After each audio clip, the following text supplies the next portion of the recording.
Salut à tous les amis, j'espère que vous allez bien, j'espère que vous vous portez bien, j'espère que ça va bien chez vous. Alors, aujourd'hui on va parler de la chose la plus importante que tu dois savoir avant de venir étudier aux États-Unis. Oui, tu l'as bien compris, on va parler de ça parce qu'en vérité, on a beaucoup de questions qui viennent toujours et c'est pratiquement la même question qui revient à chaque fois. C'est celle de savoir, et cette question-là, en fait, on va vraiment en parler dans cette question. On est parti. Salut, moi c'est Warren et bienvenue dans ma chaîne Warren et Asiana. Ici, on parle de développement personnel, on parle d'entrepreneuriat, on parle d'immigration aux États-Unis. Ce sont des thématiques qui te parlent. Deux choses à faire. La première, tu t'abonnes à la chaîne et tu partages la vidéo autour de toi. La deuxième, tu nous suis à travers nos réseaux sociaux, notamment Facebook et Instagram.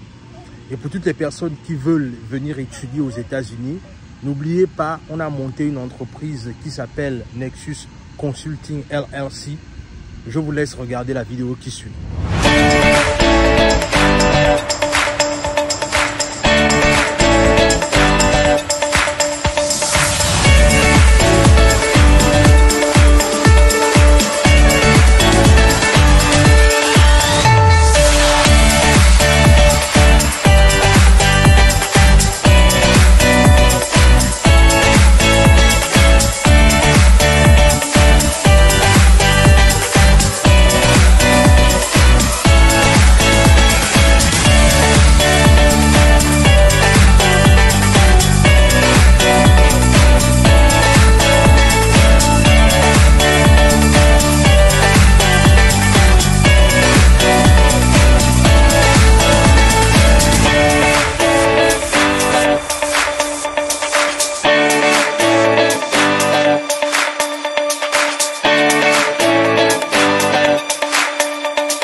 Alors, comme je disais, aujourd'hui on va un peu parler d'une question qui revient toujours à chaque fois et il est important d'en parler parce que si on ne prend pas le temps d'en parler, il y aura beaucoup de confusion en fait. Et justement, je ne veux pas que les gens soient confus en ce qui concerne les études aux États-Unis parce que moi-même également, j'ai été un peu confus dans cette situation-là et je ne veux surtout pas que vous également vous connaissiez la même chose. Alors, la confusion qui vient ou encore la question qui vient toujours à chaque fois, c'est celle de savoir, Warren, moi j'ai le master, j'ai envie de venir poursuivre mes études aux États-Unis, est-ce que je vais directement continuer ou bien je dois tout recommencer? Ou encore, il y a les gens qui disent par exemple, Warren, moi j'ai ma licence, moi j'ai envie de venir continuer les études aux États-Unis. Il y a par exemple les gens qui disent, ok Warren, moi j'ai ma maîtrise, j'ai mon doctorat, j'ai envie de venir poursuivre un cursus aux États-Unis. Et en vérité, cette question vient toujours et toujours à chaque fois. Elle vient toujours à chaque fois.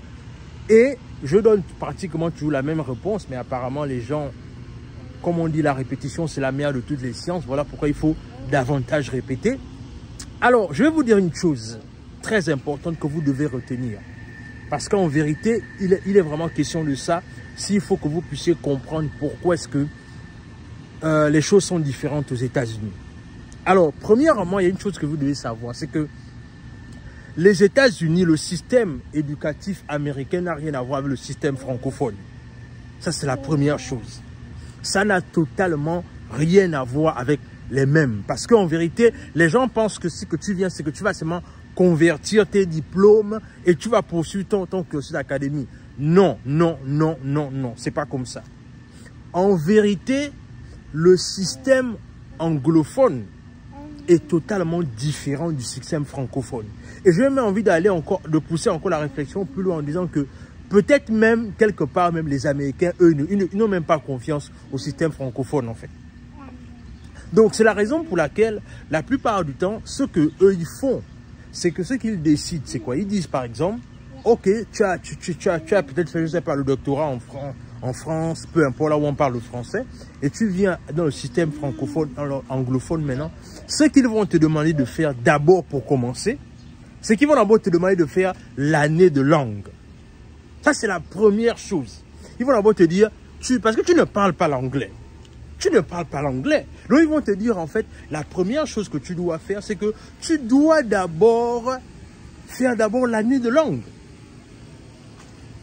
Et une fois que tu as fini de faire ton année de langue, là aussi, ils vont par exemple te mettre sur la table le fait que il se pourrait que tu reprennes ton cursus académique. Parce que oui, c'est le risque à courir. Parfois, ils vont te dire que non, nous, on ne reconnaît pas, par exemple, tes diplômes, parce que nous, on est un autre système. Donc, du coup, tu vas reprendre ton cursus académique. Et, ou encore, ce qu'ils vont te faire, c'est quoi? C'est-à-dire, ils vont prendre, par exemple, les crédits que tu as déjà eu dans le système francophone et ils vont essayer de convertir ça avec les crédits qu'ils ont ici.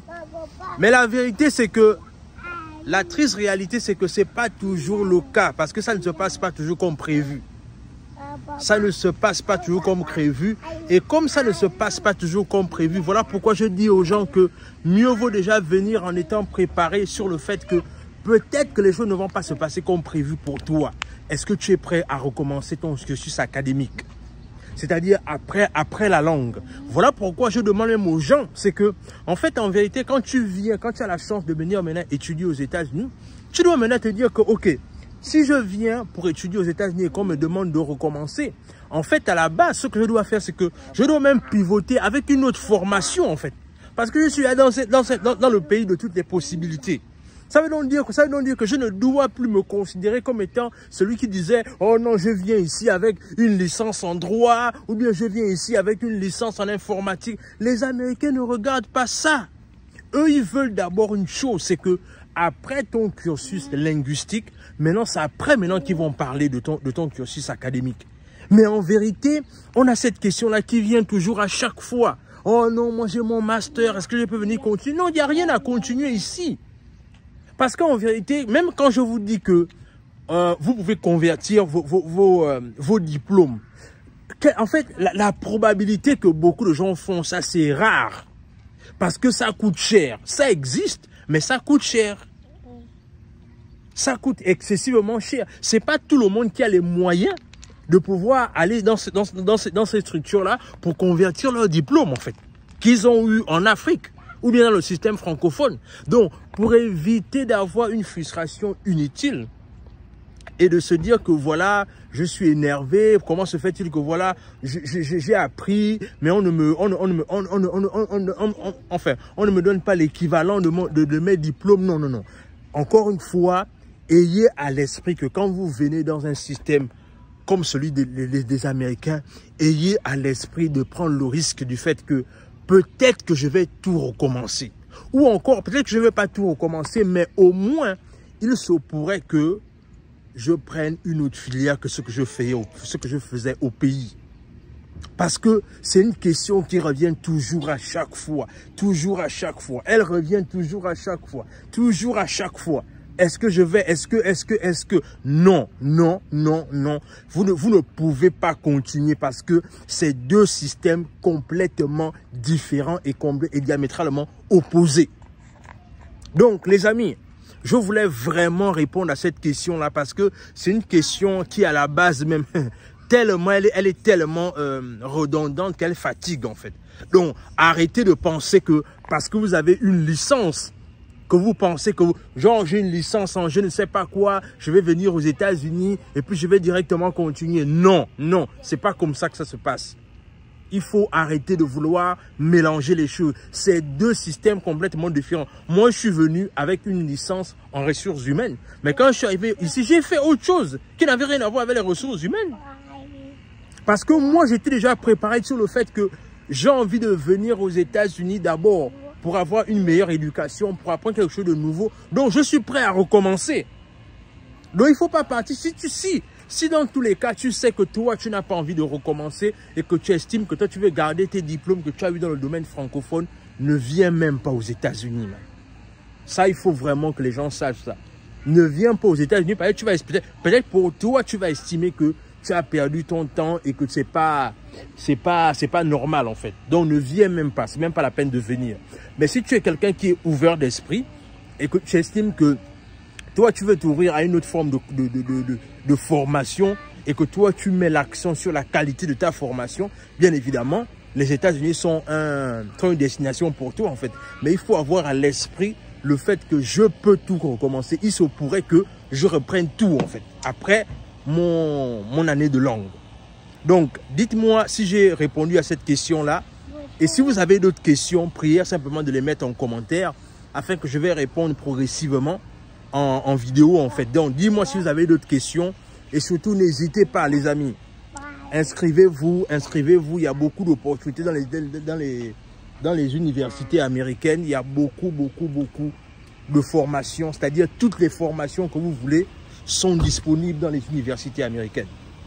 Donc, voilà.